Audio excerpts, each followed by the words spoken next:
Bastidores da Bola. Olá, meus amigos! Estamos no ar para mais um Bastidores da Bola, este espaço onde recebemos grandes personalidades do mundo esportivo. Eu sou o Vitor Boni, hoje me ajudam aqui na bancada Giovanni Chacon, Raí Monteiro e também Guilherme Silva, para mais um programa com um convidado especialíssimo. Um homem que hoje tem um cargo político, mas que foi presidente do Clube de Regatas do Flamengo entre 2013 e 2018, e muitos atribuem a ele uma grande participação nessa fase vencedora do Flamengo, especialmente também saudável financeiramente. Presidente Eduardo Bandeira de Mello é o nosso convidado desta semana do Bastidores da Bola. Presidente, muito obrigado por nos atender, muito obrigado por participar aqui da nossa conversa no Bastidores da Bola da Jovem Pan. Olha, eu que agradeço o convite, para mim é um prazer enorme falar aí novamente aí com a Jovem Pan. Um grande abraço a você, Vitor, ao Raí, ao Giovanni.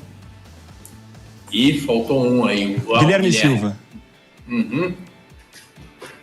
Presidente, hoje você atua como deputado federal pelo Rio de Janeiro, PSB. Minha primeira dúvida é, o senhor tem planejamento de algum dia voltar à gestão no futebol ou a carreira política é o que o senhor pretende fazer até o senhor decidir se aposentar? Olha, Vitor, eu acho que eu entendo pelo menos que na minha vida hoje eu considero que a minha missão como dirigente do Flamengo eu já cumpri.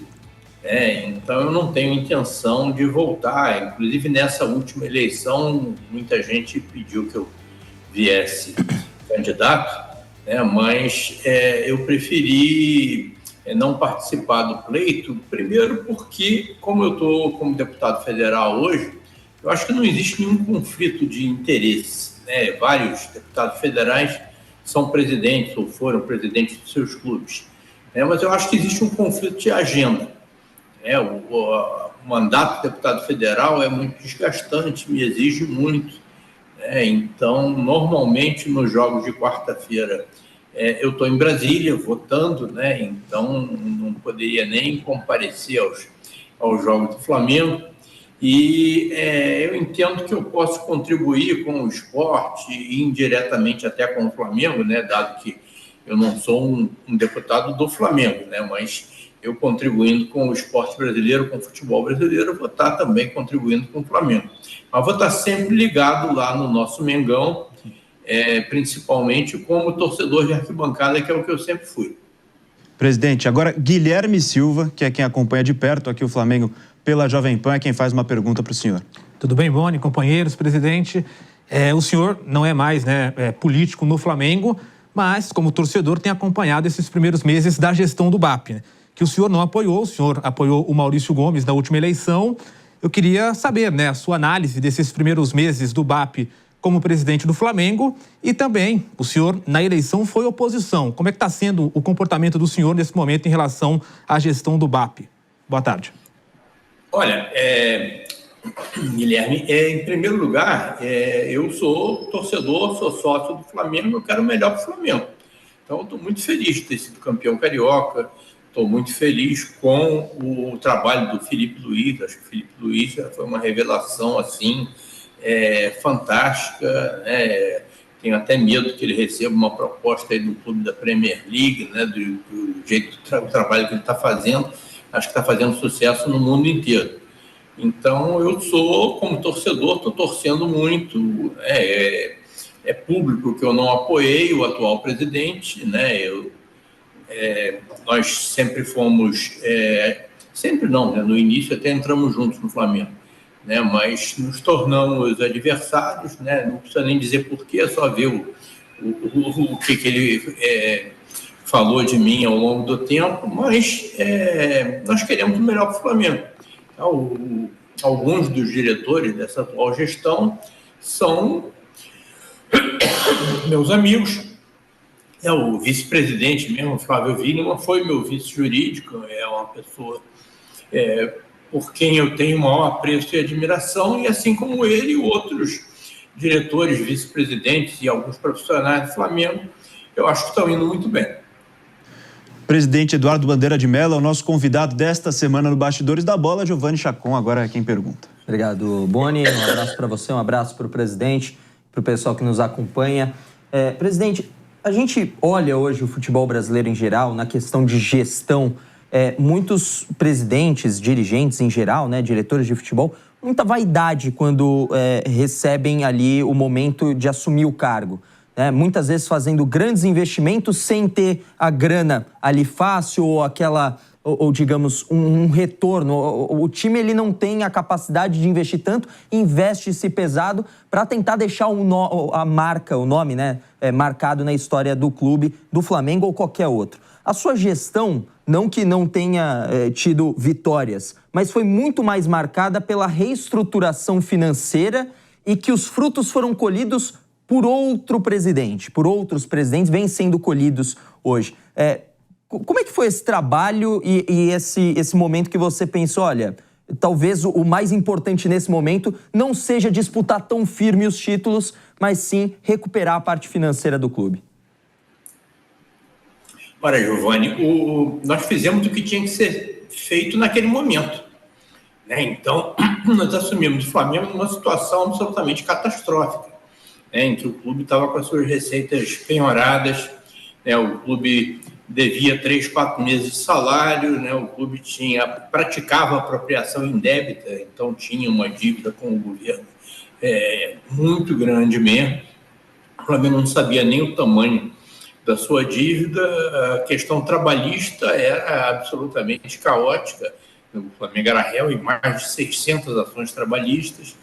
Então, naquele momento, o que a gente precisava era arrumar a casa, precisávamos dar um freio de arrumação e fazer os sacrifícios necessários para que a gente pudesse, inclusive, recuperar a dignidade, recuperar a credibilidade e recuperar o respeito perante os nossos torcedores e perante os interlocutores de um clube de futebol, jogadores, treinadores, fornecedores, empresários, financiadores, e isso nós fizemos, e não enganamos ninguém, No meu discurso de posse eu falei, o Flamengo tem um passivo financeiro enorme, mas tem um passivo ético e moral que é maior do que o passivo financeiro, e nós vamos ter que recuperar a credibilidade, a dignidade do clube, dar exemplo para os mais de 40 milhões de torcedores, custe o que custar, mesmo que isso nos sacrifique na área esportiva, na área social, e foi isso que nós fizemos, e felizmente eu contei com o apoio do torcedor do Flamengo. Eu acho que o torcedor do Flamengo teve um mérito muito grande, durante os anos de sacrifício, eu sempre encontrei, da maior parte, da maioria esmagadora dos torcedores, uma postura de apoio, de compreensão. Isso foi muito bom porque, em seguida, nós pudemos colher os frutos. Ray Monteiro, sua primeira pergunta para o presidente Eduardo Bandeira de Mello. Tudo bem, presidente? Boa tarde, um abraço para você, a todos que nos acompanham aqui na Jovem Pan, também os amigos. Ainda nesse tópico, de gestão, e que o Chacon citou há pouco, de vaidade, e até o senhor falou também sobre fazer o que precisa ser feito. O senhor avalia que hoje no futebol brasileiro falta um pouco desse senso de urgência para a maioria dos presidentes em olhar para o quadro do seu clube, olhar para a dívida, muitos deles, a dívida que é crescente a cada temporada, e entender, olha, aqui a gente vai ter que tomar uma medida impopular, talvez a gente vai ter que montar um time menos competitivo, não vai brigar por títulos, mas isso ali na frente vai nos trazer um benefício maior, vai nos trazer uma saúde financeira em que a gente vai poder montar times aí sim mais competitivos. O senhor acha que muitas vezes os presidentes avaliam os clubes pelo momento, eu quero deixar meu nome marcado na história por títulos, não necessariamente por ser alguém que iniciou ali um processo que lá na frente vai colher frutos, muito no sentido da vaidade? O senhor enxerga dessa forma? Eu enxergo exatamente dessa forma. Eu acho que hoje até, principalmente depois do sucesso que o Flamengo alcançou, essa postura tem mudado em vários clubes. A gente já vê vários presidentes, principalmente da nova geração, já adotando um outro tipo de atitude, um outro tipo de postura em relação a esse conflito entre interesses pessoais, vaidades e os reais interesses do clube. Mas, infelizmente, isso ainda não é, vamos dizer, ainda não é predominante. Acho que muitos dirigentes ainda colocam o efeito dos seus mandatos à frente dos interesses do clube. Isso nós vimos muito, né, durante a nossa passagem pelo Flamengo. Um exemplo que eu sempre cito é o exemplo dos contratos de direito de transmissão que todos os clubes assinaram no final de 2016, início de 2017, para vigorar entre 2019 e 2024. O que aconteceu? Naquele momento, a Globo e a Turner, né, que era a concorrente da Globo na época, assinaram contratos assim generosíssimos com a maioria dos clubes e, inclusive, disponibilizaram um valor substancial de luvas para todos eles. E boa parte, eu diria, a maioria esmagadora dos clubes, o que fez com as luvas? Investiu no time de futebol para poder ganhar o que fosse necessário em 2017 e 2018. E o Flamengo, que foi o clube que, ao lado do Corinthians, foi o que mais recebeu luvas, o que nós fizemos com as luvas? Nós pagamos dívidas, né? Nós concluímos o nosso centro de treinamento, nós até deixamos parte substancial dessas luvas para serem sacadas pelo meu sucessor, que eu, naquela ocasião, não sabia nem quem seria. Mas era a postura correta a se fazer, olhando os interesses do clube. O que aconteceu? Em 2017 e 2018, vários dos nossos adversários montaram times poderosos, né? E o Flamengo ainda sofreu um pouquinho, né? Conseguimos, principalmente em 2018, conseguimos o vice-campeonato, né? Em 2017 foi um ano em que nós fomos à final da Copa do Brasil, fomos à final da Sul-Americana, mas ainda não era o time que a nossa torcida merecia, mas era o que precisava ser feito naquele momento. Quando chegou em 2019, aqueles clubes todos que usaram as luvas para reforçar o time de maneira assim episódica, né, pontual, tiveram que pagar as dívidas, o futuro chegou. E o Flamengo estava nadando de braçada, pôde montar aquele time que foi campeão da Libertadores, campeão brasileiro, e que até hoje nós, vamos dizer, nos aproveitamos, né, desse sucesso aí e dessa nova postura aí do clube. Muitos torcedores, inclusive de outros times do Brasil, utilizam esse período do Flamengo de exemplo, né? O Giovanni Chacon sabe bem, setorista do São Paulo, acompanha o tricolor. Muitos torcedores falam, né, que tem que passar por um período de vacas magras para tentar apertar o cinto e depois corrigir lá na frente e colher os frutos no futuro. Muitas vezes até uma promessa de campanha que não é cumprida durante a gestão porque se sentem ameaçados de não ficar para a história. Faz grandes investimentos e aí o que acontece? A gente vê a dívida de todos os clubes, usando, claro, o São Paulo, que eu acompanho de perto, mas as dívidas só sobem. É verdade. Guilherme Silva. Quem entrar para a história é o clube, não é o dirigente, não é isso? Perfeitamente. Falta um pouco de desprendimento. Guilherme Silva. Ainda sobre essa questão levantada pelo Chacon e pelo Raí, o senhor sente que algumas pessoas da política do clube desvalorizam o que o senhor fez no passado? Por essa questão financeira, o senhor, né, digamos, deixou a terra preparada, aí os outros, né, a outra gestão chegou, colheu bons frutos disso. O senhor sente que a política do clube, algumas pessoas do clube desvalorizam o que o senhor fez no passado? Veja bem, eu acho que o importante é que o Flamengo ganhe. Tá? Eu não estou interessado, né, em ser reconhecido por 100% das pessoas, por dirigentes. A gente sabe que vida política de clube de futebol é uma coisa difícil mesmo.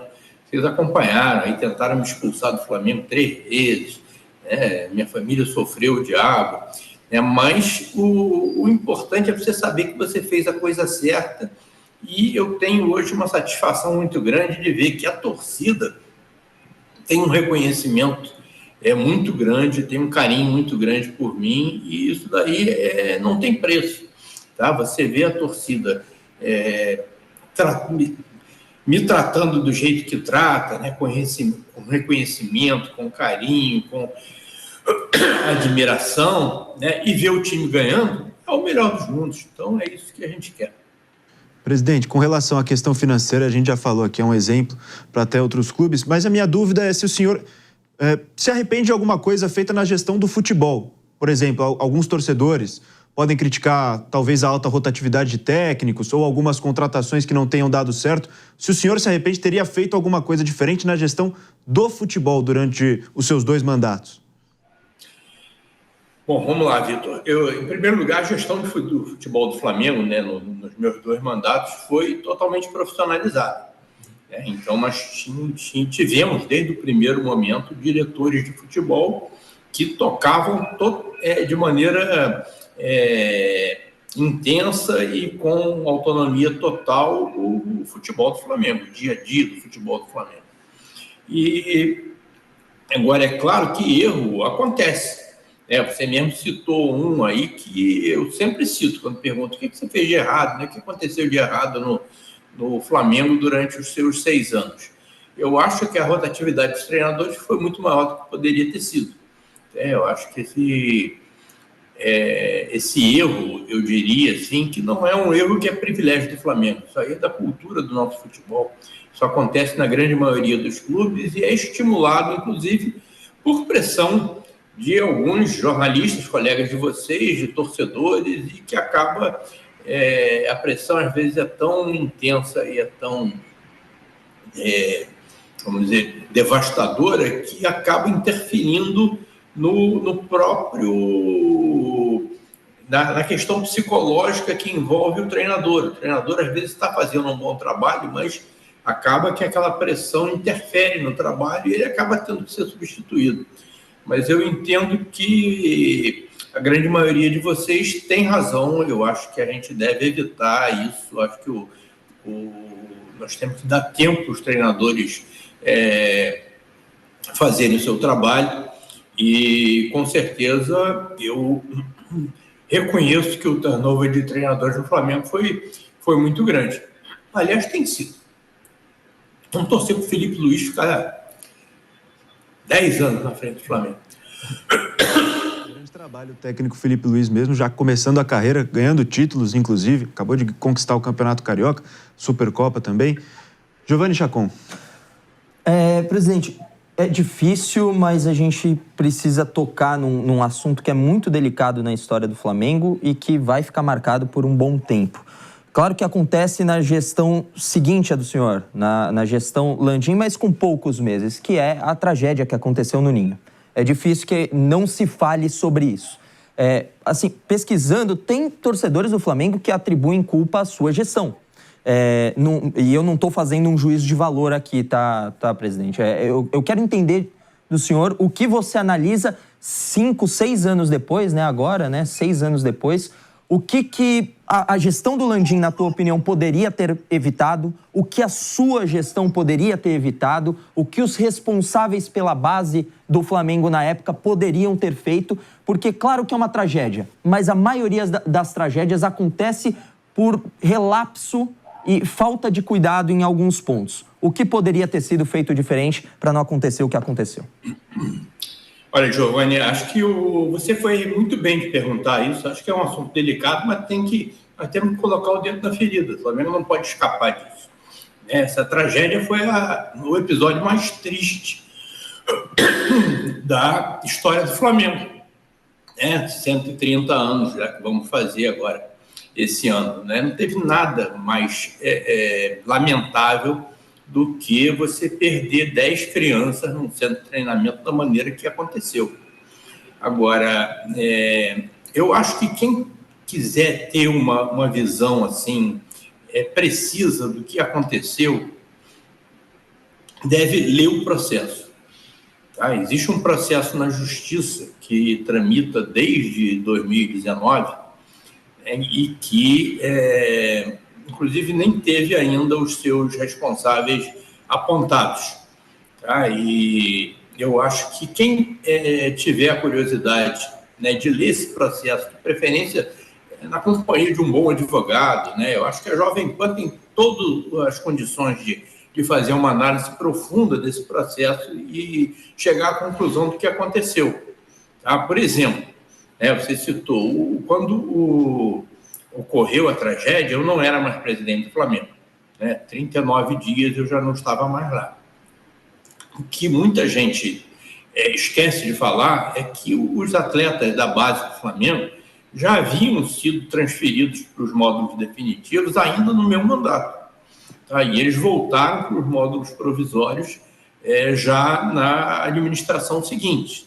Tá? Isso daí está comprovado, né? Existe filme, vídeo demonstrando que na final da Copa do Brasil Sub-17, em dezembro de 2018, os meninos já estavam ocupando as instalações novas, né? Existem testemunhas, né? É bom ler o processo.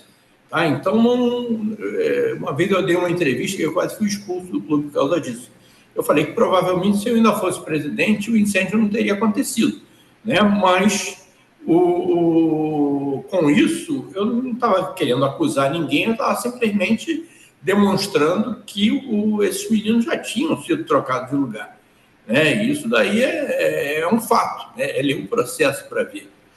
Eu acho que é importante citar também, né, que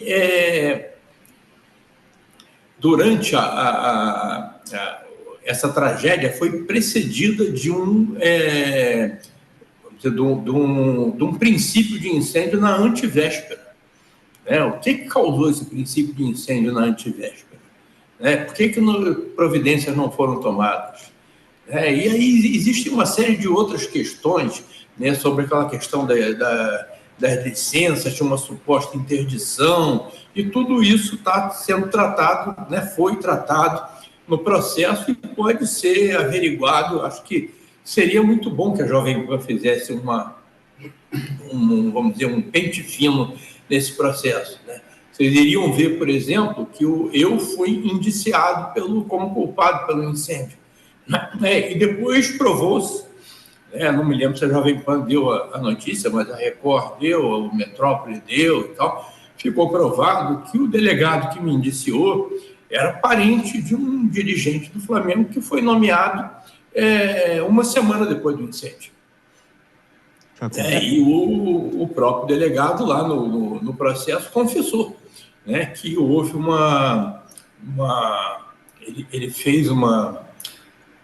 ele entrevistou essa pessoa, que depois foi nomeado diretor, e sequer registrou isso nos autos. A gente só veio a saber disso 4 anos depois.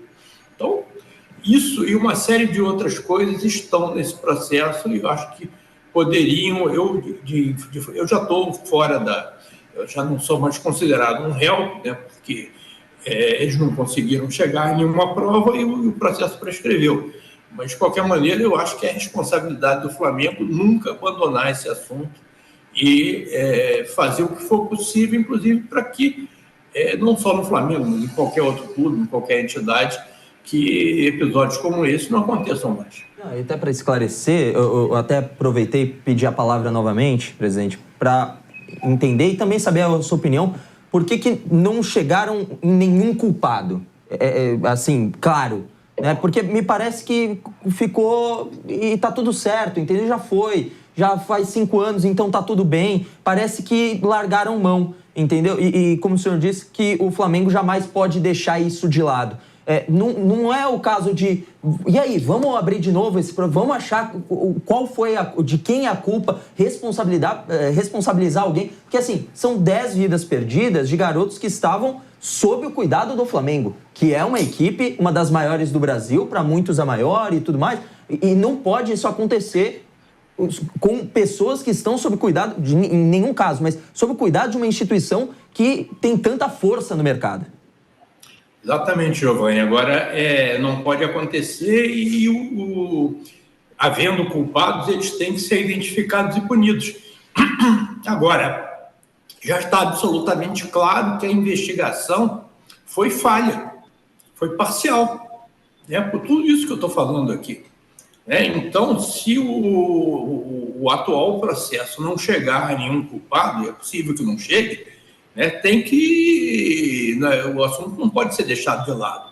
Vamos ver exatamente o que aconteceu, né? Se a investigação, o seu trabalho policial tivesse sido bem feito, tivesse feito de maneira imparcial, como deve ser tudo na justiça, né, certamente as consequências, né, o indiciamento, as denúncias e tal, teriam sido destinadas talvez a outras pessoas, né? Não me cabe, eu não sou especialista em nada, mas eu acho que quando você tem uma investigação que é parcial, que é falha, ela, ainda que o tempo tenha passado, precisa ser, esse fato precisa ser corrigido.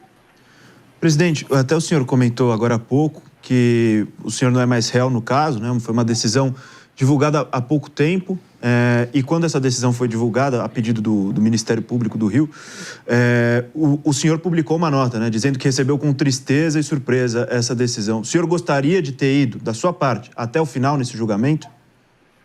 Com certeza, porque o julgamento estava apontando, né, para que se chegasse à verdade. Ele está apontando, né, só que eu não estou mais lá. Mas eu não gostaria de ter saído do processo que prescreveu o meu caso. Sim. Eu gostaria de ter que a coisa fosse até o final e que eu fosse absolvido.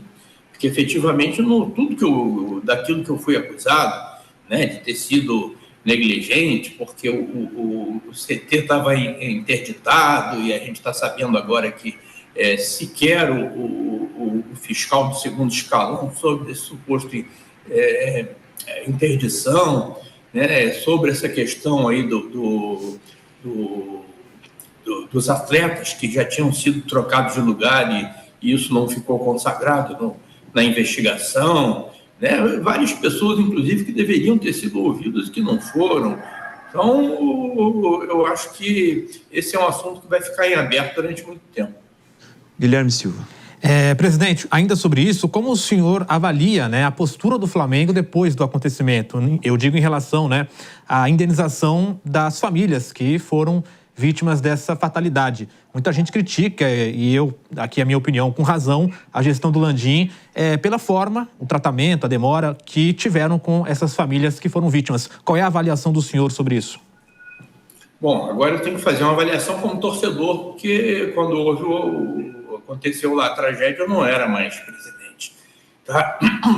Eu acho que o Flamengo teve a oportunidade de fazer um acordo global com as famílias através da Defensoria Pública e do Ministério Público e preferiu não fazer, preferiu negociar com cada família e isso daí se arrastou por muito tempo e com certeza não foi a melhor maneira de tratar do assunto.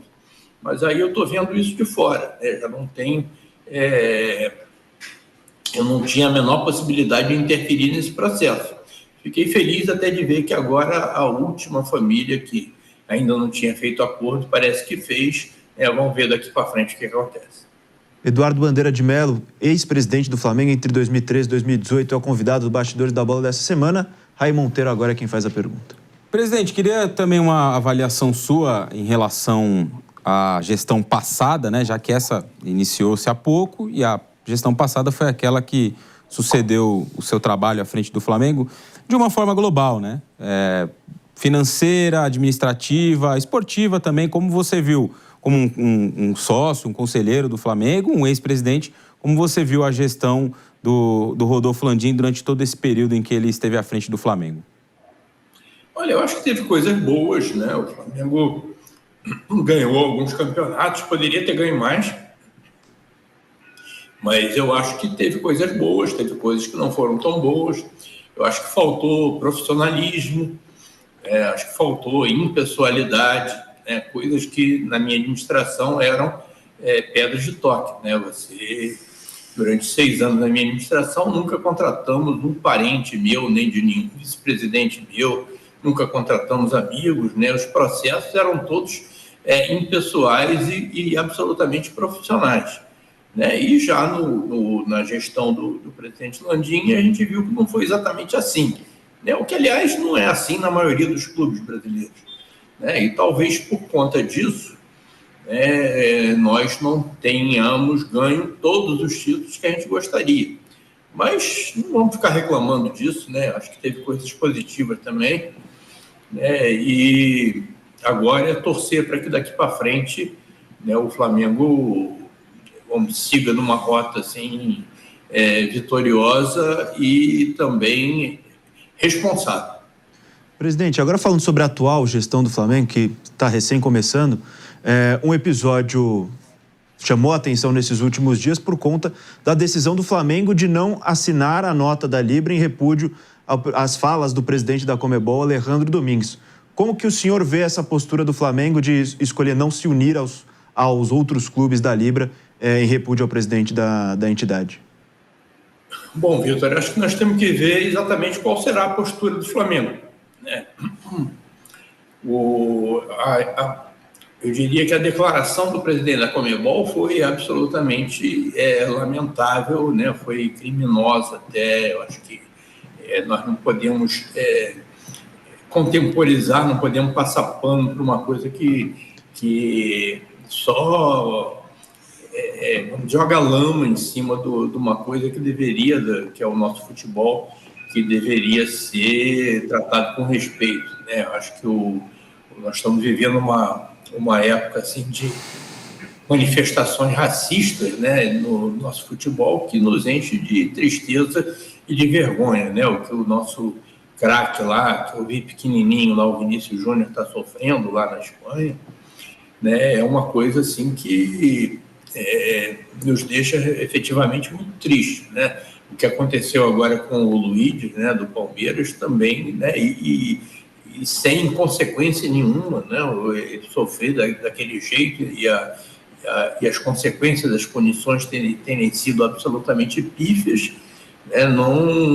Claro que isso não pode ser aplaudido, muito pelo contrário. Agora, essa declaração do presidente Alejandro Domingues, né, comparando o Brasil a macaca chita, né? Isso, gente,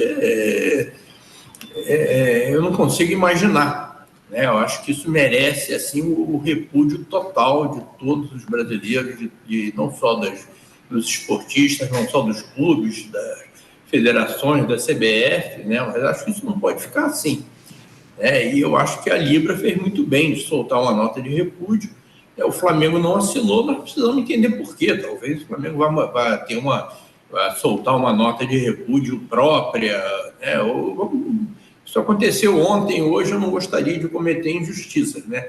Até porque eu falei que existem pessoas dentro da administração do Flamengo que merecem todo o meu respeito e eu acredito que eles devam estar tratando desse caso no momento. Vamos esperar para ver o que vai acontecer, mas que, por enquanto, a coisa é preocupante, não tem a menor dúvida. Giovanni Chacon. Inclusive, eu até passo para o Raí, porque o Raí ele queria fazer um comentário em cima disso. O Flamengo soltou uma nota falando sobre isso, né? Que cabia, na visão dele, Flamengo, a CBF fazer esse tipo de manifestação.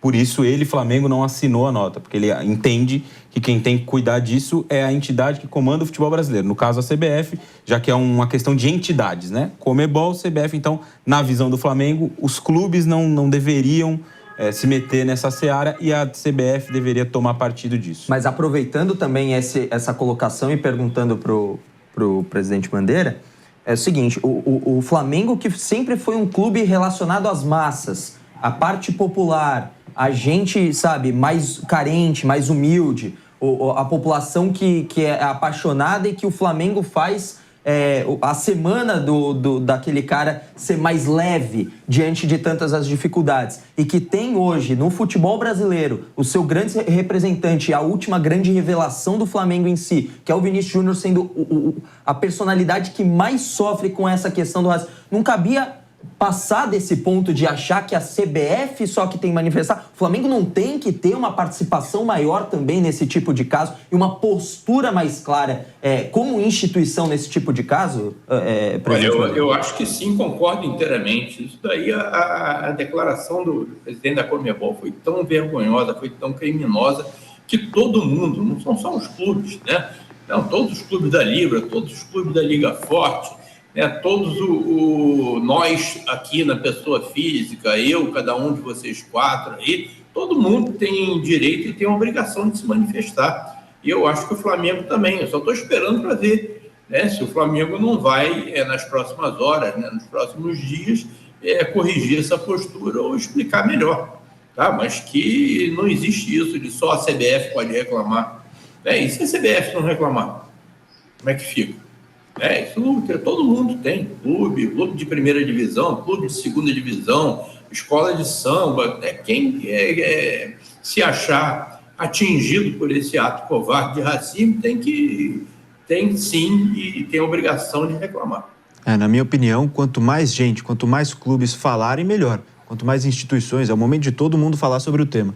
Raí Monteiro, sua pergunta. Todos nós temos que combater essa chaga nojenta do racismo. Presidente, não sei se o senhor chegou a ver a declaração da Leila Pereira, presidente do Palmeiras, falando sobre se unir à CONCACAF, coisa do gênero e tal. Isso repercutiu muito, né?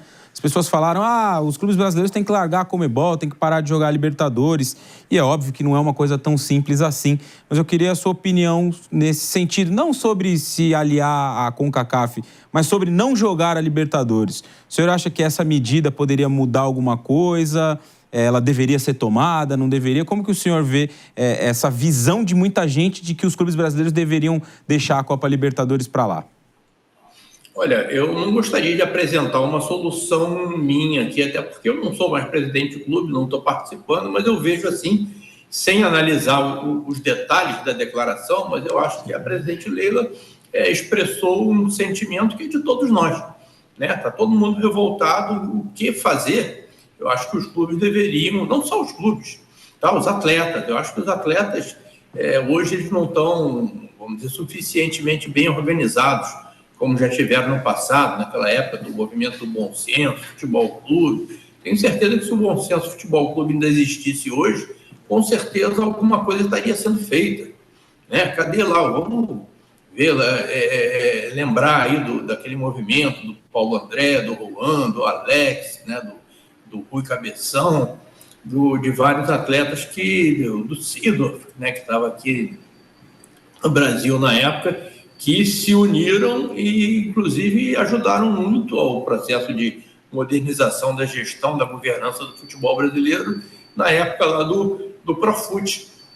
Então, eu acho que eu não gostaria de dizer aqui exatamente o que deve ser feito, mas que alguma coisa tem que ser feita, que tem que ser demonstrada essa revolta aí. Eu acho que, inclusive, eu queria dar uma informação para vocês. Eu apresentei, como deputado federal, um projeto criando a lista suja do racismo no futebol. Que seria uma lista que englobaria todos os clubes, entidades de administração que, de alguma maneira, tivessem praticado atos racistas. E esses clubes da lista suja, e entidades, não só clubes, eles ficariam impedidos de ter acesso a verbas públicas, como patrocínio, como financiamento, semelhante àquelas sanções que existem para quem não tem certidão negativa de débitos. E uma lista semelhante à lista que já existe, por exemplo, do trabalho escravo.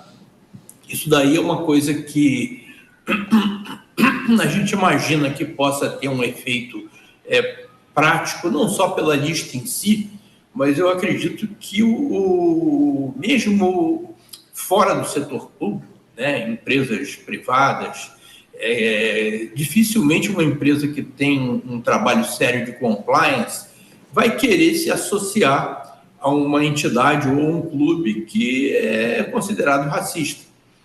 Então, por exemplo, existe vocês devem saber do Pacto pelo Esporte, Um clube, uma empresa signatária do Pacto pelo Esporte jamais financiaria ou patrocinaria um clube ou entidade que estivesse ligado ao racismo. Então, eu acho que existe um movimento muito grande que pode ser feito, não só partindo do setor público, e o meu projeto de lei, evidentemente, que só pode atingir o setor público, mas eu acho que poderia haver, sim, um movimento de repúdio ao racismo e de, vamos dizer, promoção das ações positivas e afirmativas por parte de clubes e de empresas, patrocinadores, financiadores. Importante informação do presidente Eduardo Bandeira de Mello na posição de deputado federal sobre a apresentação de um projeto de lei de combate ao racismo no futebol? Guilherme Silva pergunta. Eu ia perguntar exatamente sobre isso, né? O assunto estava nessa linha. Aí só um complemento, presidente. Agora, né, o senhor apresentou, né, propôs esse projeto. Como é que funciona agora para ele virar de fato uma lei, né? Claro, pelo que eu entendo um pouco, vai passar por comissão até ir ao plenário. Como é que o senhor planeja, né, imagina, né, buscar apoio para de fato que isso vire uma lei? Porque o projeto é muito bom, importante para o futebol. Olha, efetivamente é isso que você falou, né? Um projeto tem a tramitação lá na Câmara, né? E sendo aprovado vai para o Senado também, passa pela Comissão de Esporte, deve passar por outras comissões e sendo aprovado, né? E passando pelo Senado e sancionado pelo Presidente da República, ele vira lei. Mas eu acho que o projeto, vamos dizer, o espírito do projeto, ele extrapola esse processo legislativo. Eu acho que não só esse projeto, não quero chamar para mim esses méritos, né? Mas se essas ações antirracistas chegarem nos formadores de opinião, nos atletas, nas empresas, e talvez, né, o meu projeto possa inspirar, possa ajudar, eu acho que a gente pode evoluir muito nisso, né? Racismo é uma covardia, gente. Racismo é uma vergonha. É uma coisa que não deveria, a gente nem... Eu imaginei que, a partir de um determinado tempo, que a gente não... Isso já teria sido expurgado aí da humanidade, aí da nossa sociedade, mas, infelizmente, a gente está vendo que essa coisa está ficando cada vez mais grave e temos que lutar contra isso. Presidente, sobre esse projeto de lei ainda, o senhor diz que ele se baseia na restrição de acesso a verbas estatais, verbas de apoio, isso mesmo, né, para clubes que tenham praticado racismo. Eu queria saber do senhor também o que o senhor acha, se é importante também a punição esportiva por parte das entidades, porque é algo que os clubes também lutam nesse momento, especialmente depois do caso do Luigi no Palmeiras, na Libertadores Sub-20, se a punição esportiva, perda de pontos ou qualquer que seja, é também essencial para que, pelo menos se minimize esses casos de racismo no futebol. Eu acho a punição esportiva fundamental, necessária, né? Eu não sei exatamente qual seria, né, se perda de pontos, ou se punição pecuniária, mas pecuniária para valer mesmo, alguma coisa que doa no bolso, né? Mas o fato é que a justiça esportiva não pode ficar alheia a uma covardia como essa que os nossos atletas estão sofrendo, e nesse caso aí da declaração, que o nosso país está sofrendo. Acho que tem que haver justiça desportiva. Justiça desportiva deve ser extremamente rigorosa em relação a isso, sim. Aí, Monteiro. Esse é um tema importante, tomara que esse projeto que o senhor propõe possa caminhar. Presidente, queria voltar a falar um pouco sobre o futebol em campo, né, e os impactos da administração nisso, é claro. Sobre um tema que tem sido, eu acho que de forma importante, bastante discutido no Brasil, tem se falado mais sobre isso, e acho que é importante que a gente caminhe nessa direção, que é sobre fair play financeiro. O senhor foi presidente de um clube, então conviveu bastante tempo, né, nesse mundo do futebol, e passou por uma administração onde teve que, muitas vezes, cortar gastos para pagar dívidas, para ali adiante ter uma capacidade de investimento outra vez. E a gente sabe que no futebol brasileiro muitos clubes não fazem isso, né? Devem até as tampas, mas continuam gastando, investindo, contratando jogadores caros, jogadores que muitas vezes não podem pagar, deixando aquelas dívidas de lado, né? Fica sempre pro próximo, e o tamanho do rombo vai aumentando bastante. Queria saber a sua opinião em relação a esse tema fair play financeiro, se isso deveria ser, de fato, instalado no futebol brasileiro, e se o senhor tem alguma preferência de modelo, alguma forma de algum modelo que o senhor vê ou já tenha visto e acredite que possa ser encaixado no futebol brasileiro. Olha, fair play financeiro é absolutamente fundamental, né? Eu não sei por que ele não chegou aqui ainda, né? Quando eu era presidente, há alguns anos atrás, isso daí já era falado, já era realidade nos principais países, né, da Europa, e é uma coisa que é absolutamente necessária. Isso teria que ser tratado pelas ligas, né? No caso aqui do Brasil, a organização do campeonato ainda é da CBF, né? Mas na Europa o fair play financeiro ninguém discute mais, é uma coisa que é um dado do problema. Na Alemanha, por exemplo, já se chegou no fair play ambiental, tá? Os clubes têm a obrigação de praticarem ações com relação à sustentabilidade ambiental, senão não joga o campeonato. Né? Se o fair play ambiental já chegou na Alemanha e em outros países, por que o fair play financeiro não chega no Brasil?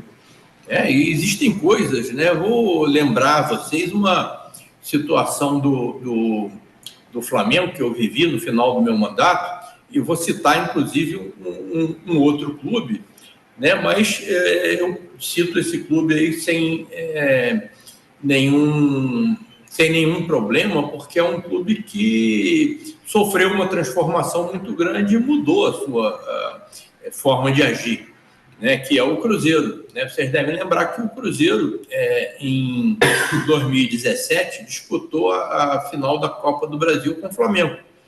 Né? E eu citei aqui no início do programa, né? 2016 e início de 2017, todos assinamos o contrato com a Globo e tal, e o Flamengo manteve uma postura responsável e o Cruzeiro saiu contratando Deus e o mundo aí.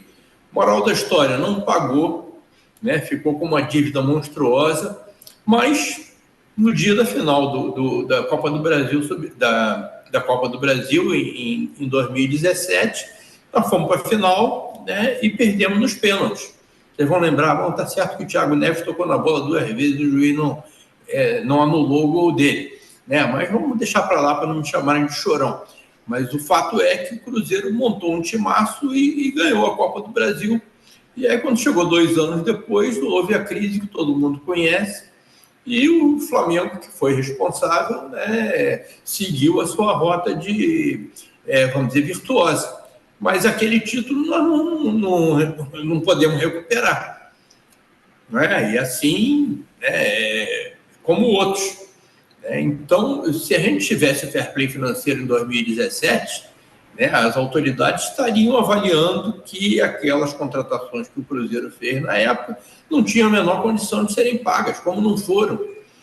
Aí depois, é claro, chegou a equipe do Ronaldo lá e deu um choque de gestão, e hoje o Cruzeiro, felizmente, está com outra postura. Mas, gente, isso é um exemplo para ver como que o fair play financeiro é absolutamente necessário. Fair play financeiro é evitar doping financeiro. Guilherme Silva faz a sua pergunta agora. Presidente, um outro assunto, né, que o torcedor sempre se questiona é em relação ao estádio do Flamengo, que foi ali nos últimos meses, né, muito divulgado pela diretoria passada. Algumas pessoas até falam, né, que essa ideia de estádio, né, foi usada como uma peça publicitária para alavancar a candidatura do candidato da situação naquele momento, que era o Rodrigo Dunche. Passou a eleição, veio o BAP e os números agora aumentaram bastante, né? A gestão passada falava que o estádio custaria cerca de 1 bilhão e 900 milhões.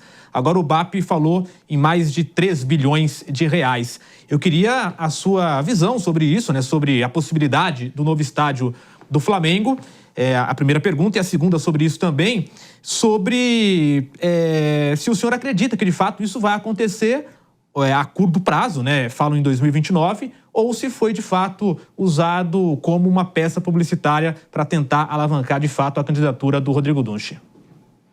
Olha, o fato é que nós precisamos de informações para tomar a decisão. Tá? Então,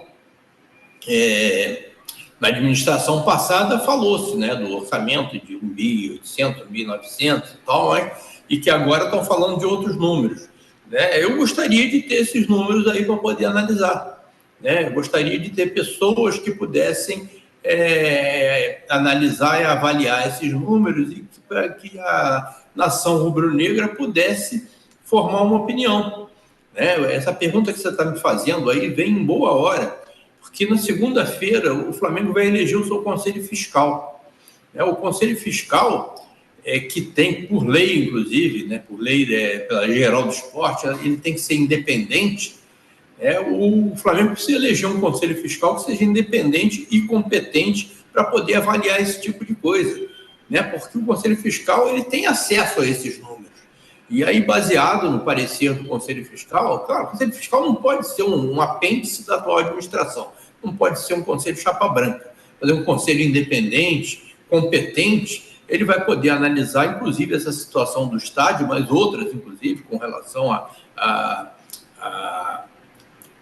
contratação de atletas, investimentos de uma maneira geral, né, para que a gente possa ter uma visão clara que nos permita dar uma opinião, vamos dizer, embasada. Tá? Então, eu gostaria muito de ver esses números do estádio e tal, para saber exatamente para onde a gente está indo e tomar uma decisão. Presidente, só em relação a esse tema também, queria a sua opinião pessoal, se o senhor acha que é necessário também um estádio para o Flamengo. Porque aqui no futebol paulista, durante muito tempo, se falou sobre o Corinthians, por exemplo, adquirir o Pacaembu. Por uma série de fatores não deu certo, acabou construindo a Arena em Itaquera, que o torcedor abraçou, com certeza, sempre lota. Já são quase 30 jogos consecutivos com mais de 40 mil torcedores. Só que o Corinthians sofre com o dinheiro que foi gasto para a construção da Arena. Você acha que também, fazendo um paralelo com o Flamengo, que o Flamengo tem com o Maracanã, claro, não é uma situação igual, mas ainda assim dá para a gente fazer esse paralelo, você acha que o Flamengo precisaria desse estádio ou daria para viver eternamente com o Maracanã? Vitor, a questão do Maracanã, ela tem um complicador, né? Por quê? Porque o Flamengo poderia assumir o Maracanã, só que o Maracanã, para se tornar vamos dizer, um projeto rentável e seguro do ponto de vista financeiro para o Flamengo precisaria de um prazo de concessão muito maior e outras condições, né, totalmente diferentes da do edital que foi lançado, que permitisse ao Flamengo ter segurança jurídica e financeira para fazer investimentos no Maracanã que pudessem garantir vamos dizer, a sua operação pelo Flamengo em caráter definitivo. Mas, no entanto, o edital veio muito ruim, com um prazo de concessão curto, cheio de exigências, tem que dar não sei quantos camarotes para fulano, para cicrano, né, não sei quantas datas de jogos que o governo pode decidir. Ou seja, não foi uma concessão como a gente gostaria. Né? Se fosse uma concessão para valer mesmo, um prazo longo, com possibilidade do Flamengo, inclusive, usar as áreas adjacentes ao Maracanã para gerar receita e fazer os investimentos necessários, inclusive para fazer um setor popular, para fazer um acesso dedicado às torcidas visitantes, né? Que hoje em dia, quando o Flamengo vai jogar com o Central Córdoba, né? Agora em abril. O Central Córdoba, quantos torcedores vai trazer ao Maracanã?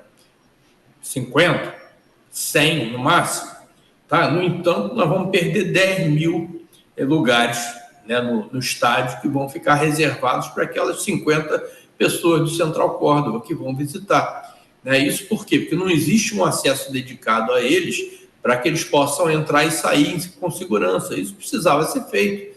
Se fosse, você, em vez de vender 60 mil lugares, poderia vender 70. Olha a diferença, né? Imagina isso no longo prazo. Então, acabou que diante dessa impossibilidade de usar o Maracanã de maneira racional, que se partiu para o projeto do estádio. Né? E aí se chegou aquele terreno lá do gasômetro, né? Que também faltam dados para a gente avaliar bem, né? Se o terreno é grande o suficiente para se fazer um estádio do tamanho da torcida do Flamengo, se não seria melhor em outra localização. Mas é aquilo, a gente precisa de informação para poder tomar a decisão. Presidente, a gente já está chegando na reta final da nossa entrevista aqui no Bastidores da Bola. Giovanni Chacon faz a última pergunta para o senhor. Presidente, até para pegar esse gancho falando do estádio, e uma pergunta bem simples até. Você acha que teve total lisura no processo do terreno? Eu vi muita gente reclamando, falando que tinha um jogo de interesses, até por parte da parte pública da cidade do Rio de Janeiro, que o Flamengo foi favorecido, que o terreno foi vendido, né? Foi feito um preço muito abaixo do que seria. Como é que você... Claro que um torcedor, um ex-dirigente do Flamengo que sabe como é que funcionam as coisas dentro do clube, mas hoje também ocupando um cargo público, como é que você vê todo esse processo? Foi com total lisura? Você vê que teve alguma coisa que não ficou bem explicada? Como é que você vê todo esse processo também do terreno que ficou pro Flamengo agora, foi comprado, adquirido pelo Flamengo? Olha, eu não acho que tenha havido nenhum privilégio, não. Até porque o Flamengo era o único interessado em ter o estádio. O Fluminense não se interessou, né? O Vasco da Gama tem o São Januário, que inclusive vai ser ampliado, né? O Botafogo tem lá o Engenhão, e o Flamengo era o único interessado, né? O que se discute são termos do edital, né, que obrigam, né, o vencedor da licitação, no caso do Flamengo, a fazer determinados investimentos, né, que talvez fiquem onerosos demais. Mas se tem alguma coisa que a gente pode, que eu tenho uma avaliação muito clara, é que houve muito boa vontade por parte da Prefeitura, né, nesse processo todo. Talvez se o Flamengo tivesse escolhido um outro lugar, alguma coisa assim,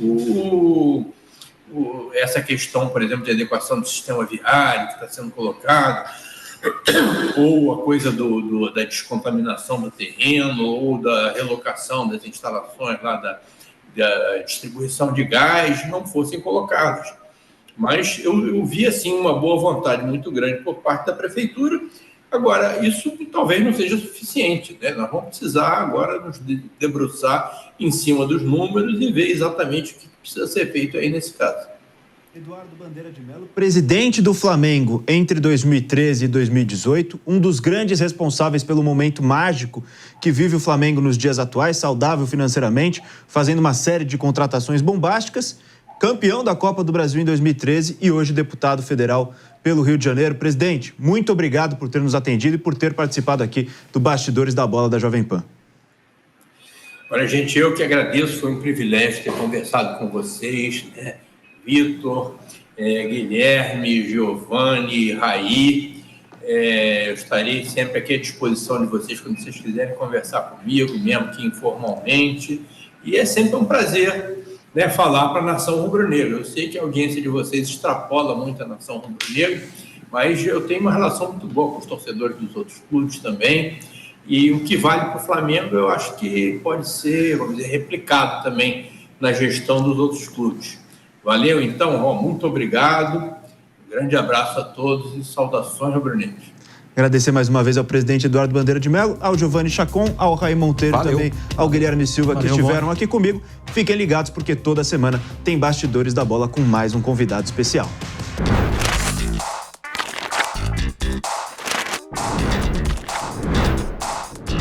Bastidores da Bola. A opinião dos nossos comentaristas não reflete necessariamente a opinião do Grupo Jovem Pan de Comunicação. Realização Jovem Pan News.